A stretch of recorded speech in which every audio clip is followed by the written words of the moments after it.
welcome to this session with Bena and Art. So this evening, we are going to talk about the habits of mind and also a chapter from our book, our newly published book, Mindfulness and Thoughtfulness. So we will be discussing different aspects of habits of mind and also how habits of mind relate to mindfulness and thoughtfulness. So I will be asking some questions to Art and Bena, but feel free to ask questions, write questions into the chat box. We will do our best to respond to your questions. So we hope you enjoy this session from wherever you are connecting. I'm connecting from Istanbul. It's evening time in Turkey, and good afternoon to you if you are connecting from other parts of the world. So this evening, we have got the co-founders of the Habits of Mind Institute, Art Costa and Bena, and they have their research and expertise have guided us a lot during our process of writing and editing this book, and they have contributed 2 chapters in this, our new published book.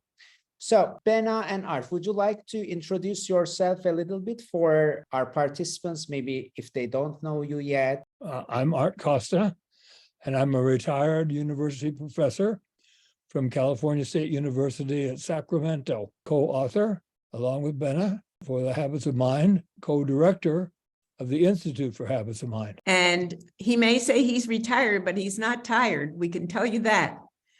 And I'm Bena, and I am co-author and co-director with Art. And also I am a consultant, and I still do a fair amount of work, most of it virtually, but still out there in the field. So we try to keep in touch with what's going on. And we also, of course, have done many courses, and we are very excited about this new book because it will be such a contribution to practitioners around the world. Yes, thank you. Thank you so much. It's a pleasure for us to have you this evening. And I think that the time of the book is a great one because we are dealing so many challenges these days. And I think we all need to develop this 16 habits of mind. So I would like to start with my first question. What is a habit of mind? A habit of mind is a disposition, and it's a thinking disposition. So it's what you do when you're faced with problems, conflicts, confusions, and it's how you respond to them. So these are 16 ways to respond when you don't know what to do. You know, in schools, we have been teaching students what to do and what to know, and we've forgotten that it's very important to know how you behave when you don't know what to do and when you're confused. So the habits of mind come into play when you're confronted with those very complex problems that cause us to think and problem solve and know how to interact with others and to seek help. So the habits of mind are what you do when you don't know what to do. And I would just add to that it isn't only out of confusion. Sometimes you use a habit of mind because it helps your mind process. For example, when you're challenged by something that's a creative situation and you want to, be more creative. Well, what do you do when you want to be more creative? A lot of that has to do with your thoughtfulness, your capacity to be thinking flexibly, to be able to imagine something that you hadn't imagined previously. So it's all the kinds of what we call dispositions, your attitude, your willingness to lend your mind to situations so that you can actually do things in a way that's more thoughtful and perhaps even more successful and more effective than it was before you use these very important habits. Thank you. So do you define in your chapter and in your books, you define 16 habits of mind. So are there only 16 habits of mind, or can there be more habits of mind? And what are these 16 habits of mind? There could be a lot more habits of mind, and we would encourage people to add to the list. We find that 16 is enough to think about, and enough to teach towards, but that doesn't mean that that's all of them. For example, you might want to, there's one school that added joyfulness in learning. Great, add that. There are other types of thinking behaviors. For example, thinking in fantasy, being able to think beyond what is real. And so that's another way of thinking. We do that when we go to the movies and we see all of the creative ideas that the producers and the directors and the art directors show us on the screen. It's called chimeric thinking. So yeah, there are a lot of other different ways, but we found that in schools, particularly, 16 was very adequate, but we don't think it's limited to just 16. If you want to make up some more, that's great. Art, you want to talk about the history of it, though, because it all started with you sort of developing this idea of intelligent behaviors and not really limited to schools. You were saying, how can we, people who want to behave as intelligently as possible, behave that way? And how can we also make sure that we're encouraging our children to behave that way? That's toward our mission in life, which is to create a more thoughtful world. So you started off with developing minds. You want to just talk about that? Sure. Yes. Back in the 80s, 1980s, the Association for Supervision and Curriculum Development invited me to edit a book on thinking. And so that's where this all started. And what I did was to write to leaders in the field throughout the world, deeply into thinking and describing what good thinkers do. People like Reuven Feuerstein in Israel, Gavriel Solomon in Israel, David Perkins in Boston at Harvard.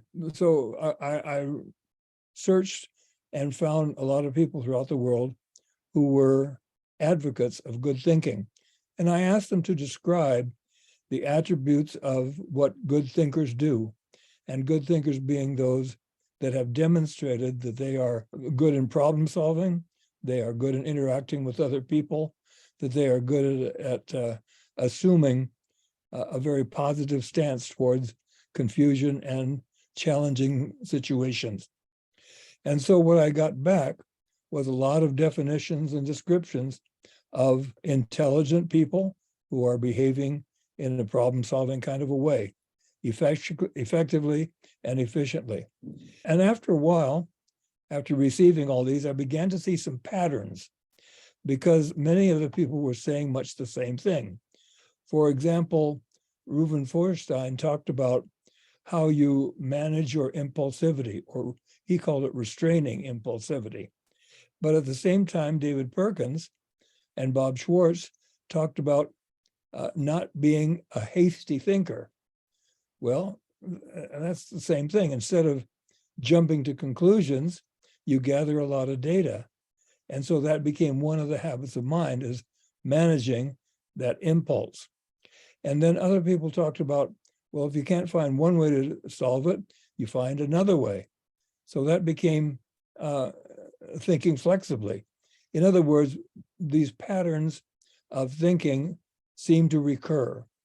And so I started collecting them and putting them together. And it appears in a book called Developing Minds. And there have been 3 editions of that. So it's been refined over the years and grown over the years.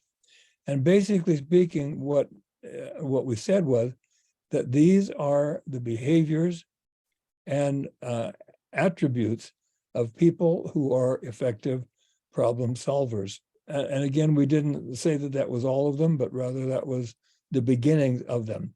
We started off with about 7. And then as we kept working, it grew to 12 and then 16. And at 16, we said, well, that's plenty to think about, but there could be more. And so we ended up then with a set of 16 thinking dispositions that are the attributes of what effective problem solvers, effective thinkers in many walks of life. whether you're a lawyer or a plumber or a teacher or a doctor. These are the behaviors and the attitudes and the dispositions that make you a good problem solver. So it's grown then from that to our present day, which is continuing to add to it and to think about it and to have more people subscribe to these habits. And our goal in life is to really introduce the world to these habits and to make the world a much more thoughtful place. And so we have worked with many other people, some of them who are tuned in today, to carry these forward and bring them to homes and schools and businesses so that they become more thoughtful places as well. So that's basically the history of the habits of mind, starting with attributes of good thinking and then generalizing them to 16 habits of mind that are taught and learned and practiced by very efficient problem solvers. Our thought is that if these are the attributes of good thinkers, then if we taught them in schools and colleges and other places, could we make the world a more thoughtful place? And that's our mission in life. So let me just add one little qualifier that I think is critically important, and that is that as we thought about it, and as when I joined Art and we were doing more research around it, one of the things that we felt strongly about was we wanted to make them actionable, because that was the idea. It wasn't just to have a list of behaviors if you couldn't do something about it.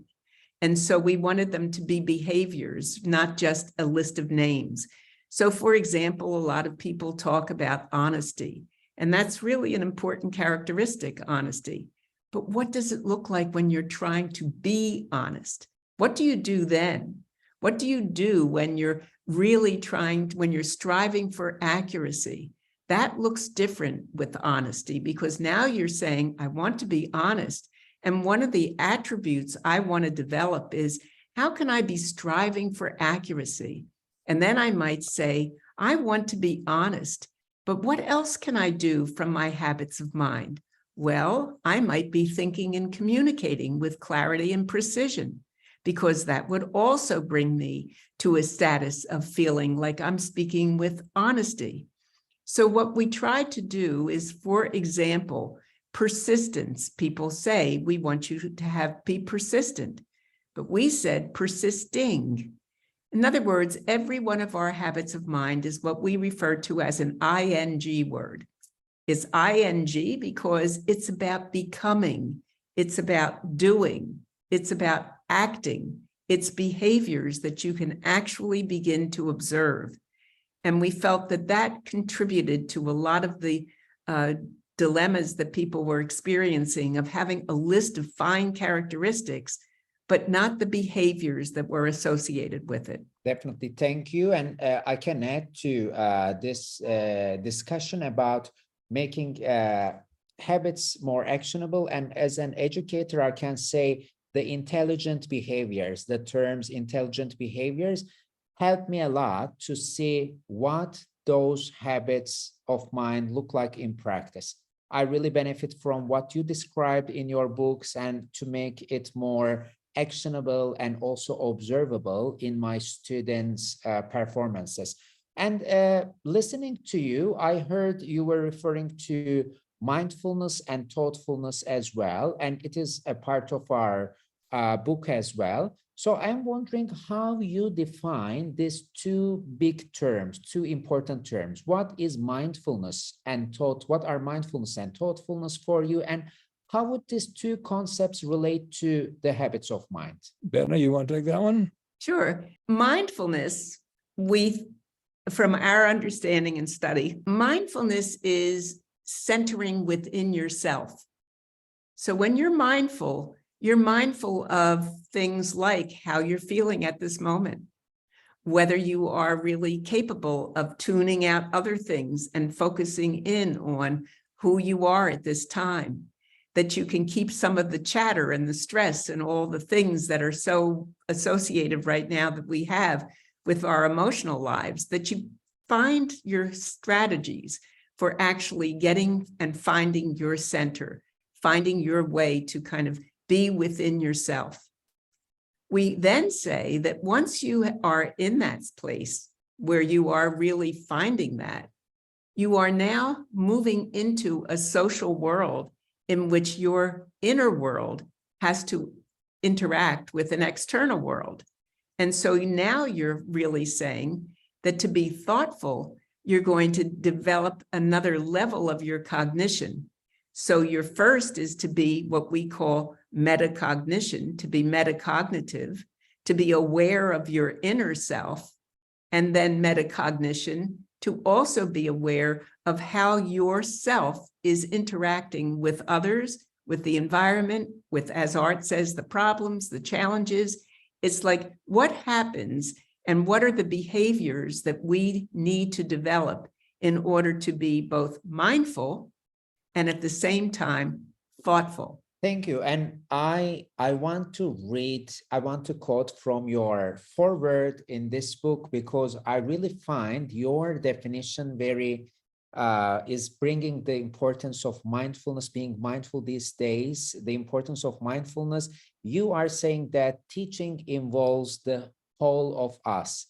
It is our emotions, our ways of feeling in the body, our ideas, our qualities of character, and our visions of being. I think this is such a strong statement about mindfulness as well. And looking at the 16 habits of mind, I can see that some of the habits of mind are really directly related to the mindfulness aspects as well. For example, Art was referring to joyfulness before, something that a school added to the habits of mind list, and we have responding with wonderment and awe. I think this is a directly related habit of mind to mindfulness, because when, as you described, Bena, when we are mindful, we are aware of our actions, where we are, and central to us. And also, I think another habit of mind that can be related to the mindfulness is finding humor, because we are talking about our emotions and we need to acknowledge how we feel. And we need to find that joy in life, in teaching and learning process. I think something that maybe our participants tonight or this afternoon are wondering about, how can teachers help their students develop these habits of mind? Well, the place to begin, we think, is in awareness, as Bena was saying. In other words, teaching students, first of all, the vocabulary of the habits of mind, so that we start with saying, okay, let's take a look at persistent. When do you persist? When didn't you persist? What are the circumstances that cause you to want to persist? So it's building awareness of the vocabulary, of the actions, of the definitions, of the examples of when you are not persisting. So there are both counter examples as well as examples. So they build the concepts of what are these habits of mind as a place to begin. But you don't want to leave it there. You also want them to apply these habits of mind to everyday life. So being aware of when you're using the habits of mind, not just the names of them, but the use of them, so that when students are doing homework, for example, do they ask themselves, okay, I'm going to persist on this? In other words, do they become aware of the fact that they are using one or more of the habits of mind? And then even that's not enough. We want them to also see the benefits and the value. When I persist, when I stick to a task, what are some of the benefits that come to me? What are the values that I see in persisting and not giving up? When do I know that I have to give up because it's not worth it, or it's costing me too much grief?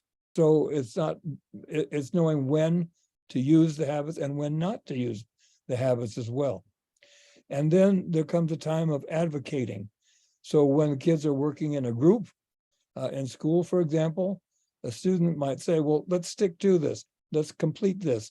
Let's get it done. Let's continue working until we finish. And so they become an advocate of the habits of mind as well. So it's starting with definition, and then with the actions and the implementation of them, and then looking at causing others to think about it and becoming self-monitoring and self-evaluating. How well did I do on this task? Did I persist? What were some of my strategies of persisting? So it's a very slow process, but students really love to do it, and they can use the vocabulary even starting very early. We see kindergartners and first graders using the vocabulary and being able to model what it means to persist, to be awesome, to be interdependent in their thinking. In fact, one thing that we need to say, and I will add to this, is that many of these habits of mind are the normal drives that humans have. Humans have a drive for curiosity. They ask questions. We don't really teach curiosity. It's a natural unfolding. Kids have a natural capacity to think interdependently, to work with other people. They want to work with other people. They have a natural capacity for wonderment and awe. It's what drives scientists. It's what drives mathematicians, a capacity and a drive for perfection and efficacy.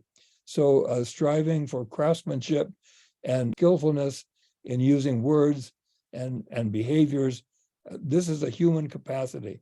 So we're not doing something that's foreign, but rather we are illuminating and unfolding many of the natural drives that all human beings bring with them when they're born. In addition, we would say that very often what kids really begin to think about, because from a very young age, we all know that they have aspirations.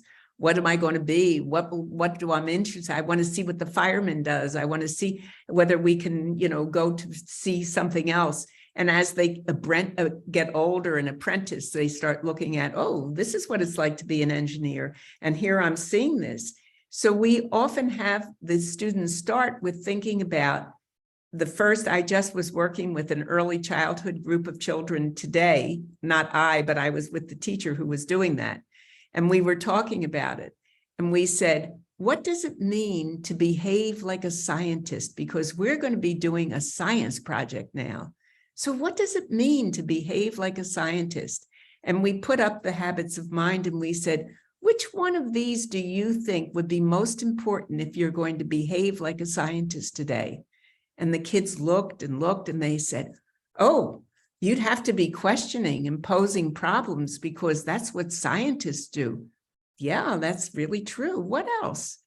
Oh, I think you'd have to be applying past knowledge to new situations because scientists do that. They learn from what happened before, and then they begin to see, oh, that's very true. And then another said, gathering data with all senses, because we gather data as scientists, don't we? So the teacher was able to work with the students to develop a few. You don't have to cover all 16 all the time, but to cover a few to say, this is what it would mean if we behave like scientists. Now, today in the lab, we're going to behave like scientists. Let's talk about how we will do that. The habits of mind get posted.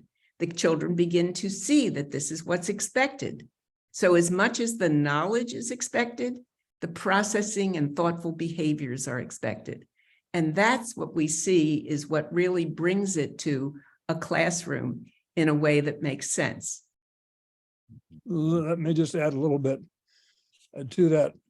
It's important to remember that after the experience, Bena mentioned going to the laboratory or being in the laboratory, and we have a lot of experiences with STEM and project-based learning.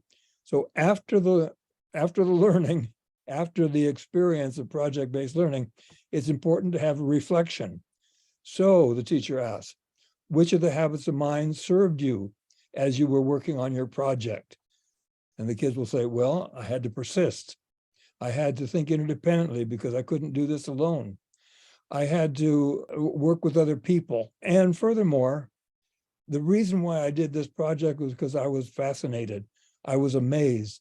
I was inundated. They expressed their ideas of being fascinated as scientists do. So the habits of mind are then reflected on after the learning to see which of the habits of mind serve them in this learning situation. And from a cognitive perspective, we call that getting ready for transfer, which is as soon as I recognize what I've done and how it's worked for me, I am more likely to transfer it to a new situation when someone isn't reminding me. Now, don't forget, you want to use the habits because something inside my head will start to say, you know, it worked last time when we talked about that, and it probably will work this time as well. And I think we as adults have that little talk in our head all the time. I don't know about you, but certainly I know if I've been to a meeting and I didn't manage my impulsivity because I was eager to say something and I thought I'd like to be heard. And so I jumped in. I didn't mean to, but I did. But driving home after the meeting, I say to myself, you know, that wasn't right. You didn't really manage your impulsivity and you didn't give a chance to somebody else to say what they were going to say. So that wasn't a good thing. What can you do next time to sort of remind yourself that this is something that you don't want to do next time? What strategy can you use so that you can have the talk inside your head? And the talk inside your head is positive talk. It's not negative. It's not telling you, you were bad. You didn't manage your impulsivity. It was, what can you do next time that would help you to kind of remember that this is something that you want to do? Maybe when you start to feel that emotional kind of impulse coming up, you say, I think I'm going to try to count to 10 before I say anything. For me, counting to 10 sometimes feels like an eternity. And it's enough for me to just kind of step back and then say, okay, I get it. I don't need to say this right now. I can wait. Yes. And so what Ben is suggesting also is then that as a result of self-reflection, you take charge of yourself. You're in control of yourself a lot more. And that's one of our great goals, is to get you to become more, get students to become more conscious of their own behavior and to apply it where necessary, but to take charge of themselves. Self-discipline, if you want to call it that, so that when they are in other confusing situations, they say, okay, I know a situation like this. I know how to wait. I know how to ask a question. And it gives them confidence. And I guess that's what we're all about, is creating a sense of confidence and optimism on the part of the students so that I know what to do when I don't know what to do. And there's where the confidence comes in. I have a greater repertoire of problem-solving strategies because of the habits of mind. I have a larger repertoire of response behaviors because what I've learned in the habits of mind, and I can apply them beyond the situation in which they were learned. So I learned them in school, but I'm applying them in life, in work, in my social situation, at play, and so that the habits of mind then guide them and follow students throughout their lifetime. That's our intention. Thank you. Then can we say a habit is like a cable? I mean, we make it stronger by practicing each time. Can we say that? Absolutely. Absolutely. Because a habit takes practice. It doesn't become a habit until you practice. That's right. And the interesting thing about habits of mind, though, is that you never master them. I am 91 years old, and I will confess that I still respond impulsively to some situations. You never do that, but I will admit that I do. And so I'm getting better. And over 91 years, I know how to ask better questions, I think. I know when it's appropriate to ask questions. I think I've become much more metacognitive, more aware of myself, but I'm still learning and I'm still trying and I'm still building my self-awareness and consciously trying to get better at the habits of mind. We never stop learning. It's never mastered. Which leads us to a habit we hadn't mentioned yet, which is called remaining open to continuous learning. And we firmly believe that you're never too old and you're never done, because life always presents situations just when you think you have it just the way you want it. The complexity of something new comes to you. like you are now faced with an earthquake and the results of the earthquake. Well, maybe you had earthquake preparation, but it's nothing like the real thing when it happens. Thank you. I think these are so strong messages. It is so important for us to know when to use habits of mind and when not to use habits of mind. And it's impossible maybe sometimes to use the habits of mind that you want to use, but we are remaining open to continuous learning with a growth mindset. I think these messages are very strong for all of us and for all educators and students.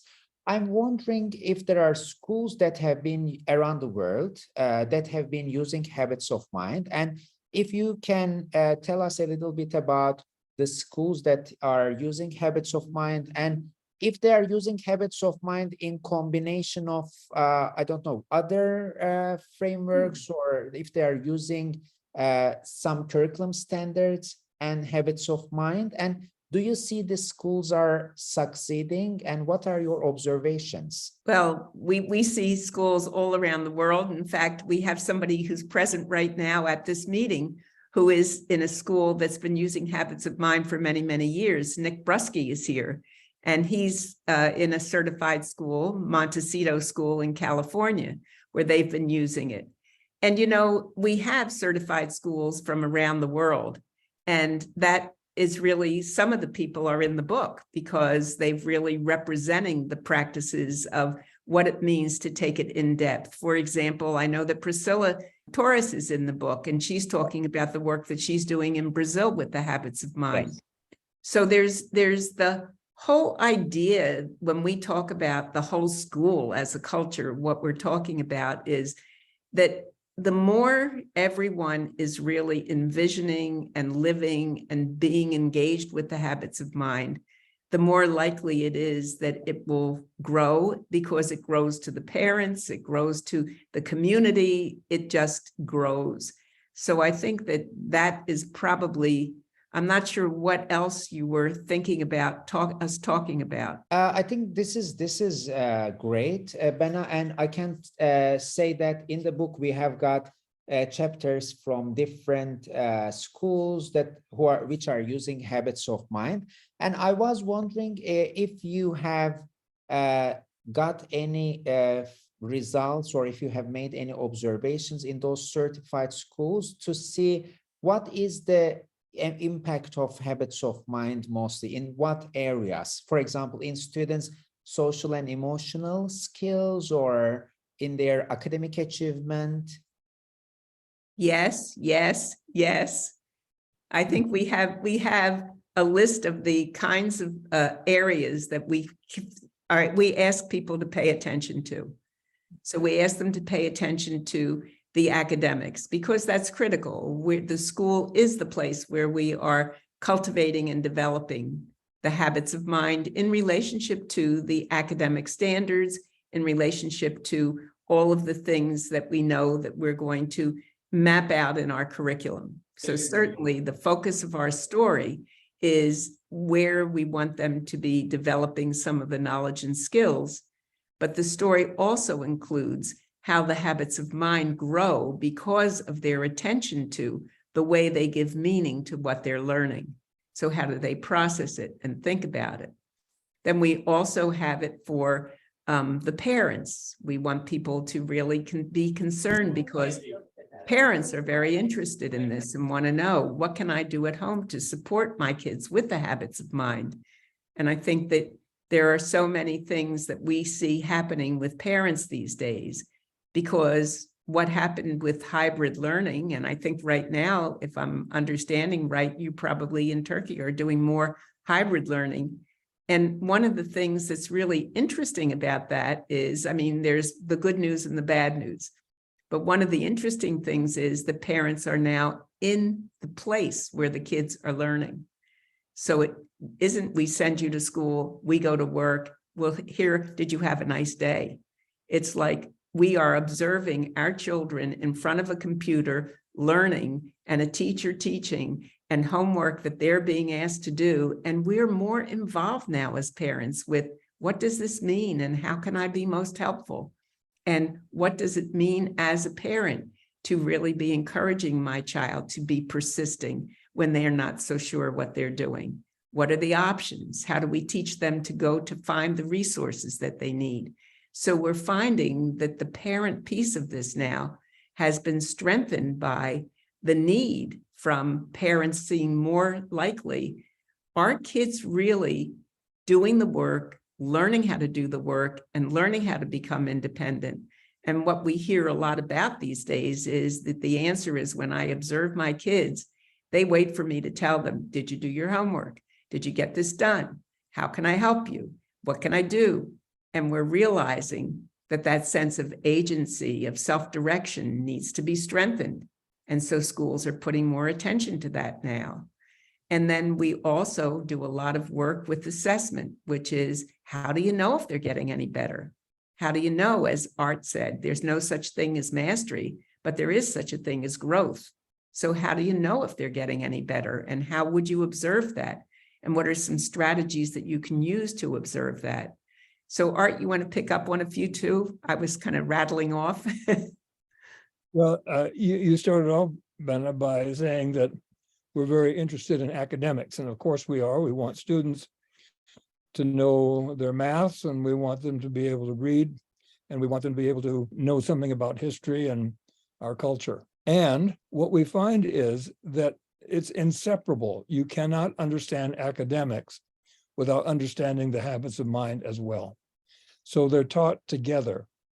You have to find lots of examples. If you'd like to see an example of that, I've contributed to a recent blog on our website looking at the James Webb Telescope and which habits of mind are being used to explore space.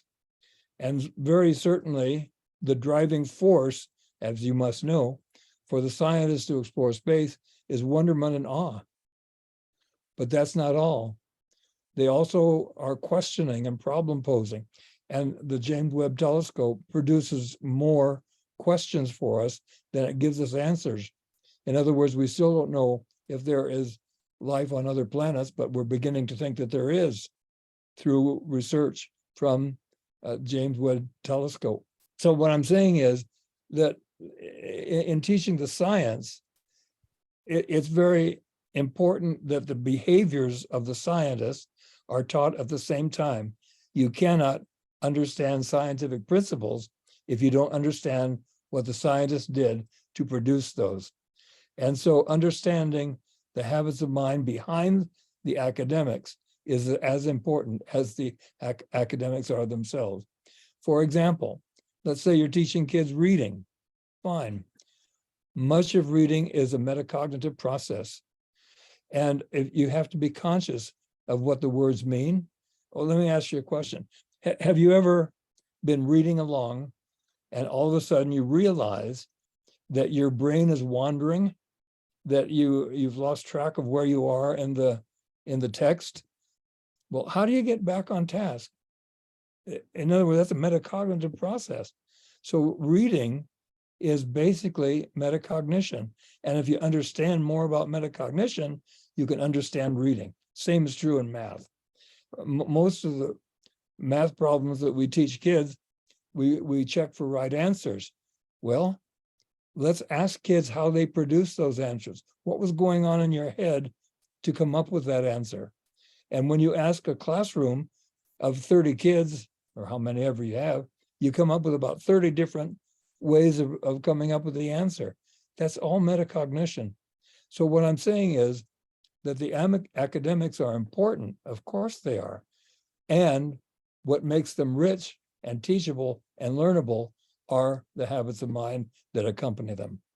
I just put in the chat the article, the little blog you did with Craig on the James Webb Telescope. So if anybody wants to check it out, it's there. Thank you. So I have one more question about if a school wants to learn more about habits of mind, or if a teacher wants to learn about habits of mind and implement some strategies, what are the resources where they can find those resources? I know you have got a wonderful website. Do you want to talk about that as well? Yeah, well, By the book. actually, if you go to that telescope one, you'll be on the website. But I'm sorry, Art, go ahead. No, well, a fellow in Turkey who just organized a book for us. So that's a place to begin. Buy the book. Thank you. Yes, here we have got this There it is. wonderful resource that you can check, and I will share the link from the chat box as well. And you can explore the Habits of Mind website. I just put the website in, Servet. Thank you, Bena. And you will find all information about how to become a certified Habits of Mind school, and also there are blog writings, research sharing, and every material inspiring about habits of mind.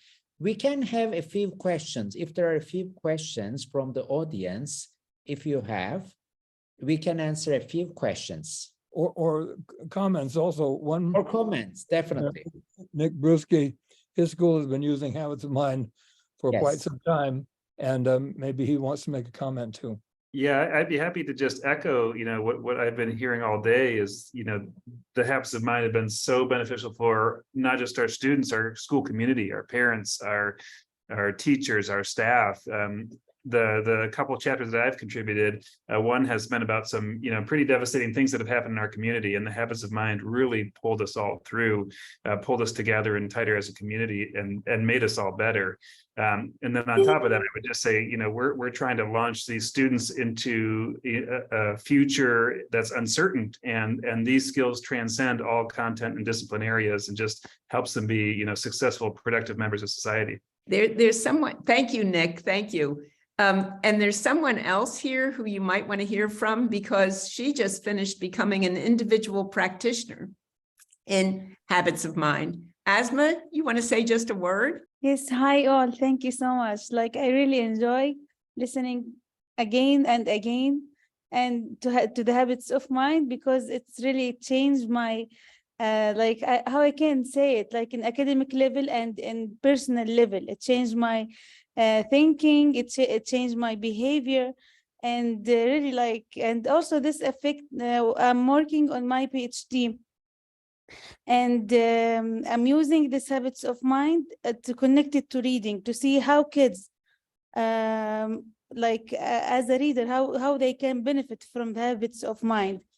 And I'm about finishing the program. Like, I'm designing this program based on habits of mind, but unfortunately it's in Arabic. But once I finish it, I will try to translate it to English for sure, and share it with Bena, and for sure I will share it with you, and also I will let you about the result for sure. And what I'd like to say, by the way, I bought the book, sorry, and really it's helped me a lot.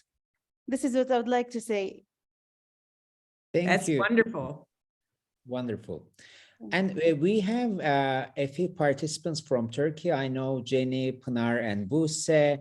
And, we are going through a terrible time in Turkey in terms of, we had a really bad disaster about 1.5 months ago. And in the book, we have a next chapter on leaning on habits of mind in times of fear and uncertainty.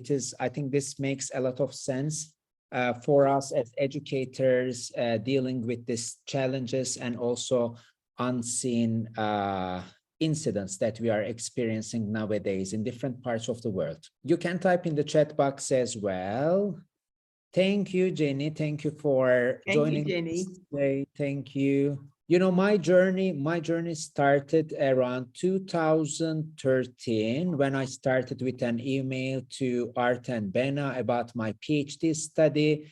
I used a lot of habits of mind along the process. I started with thinking interdependently, so remaining open to continuous learning, all kinds of habits of mind. And I can say, as an educator and as an individual, habits of mind helps a lot in my journey of teaching and living. So I'm really enjoying discovering and learning more about habits of mind each day.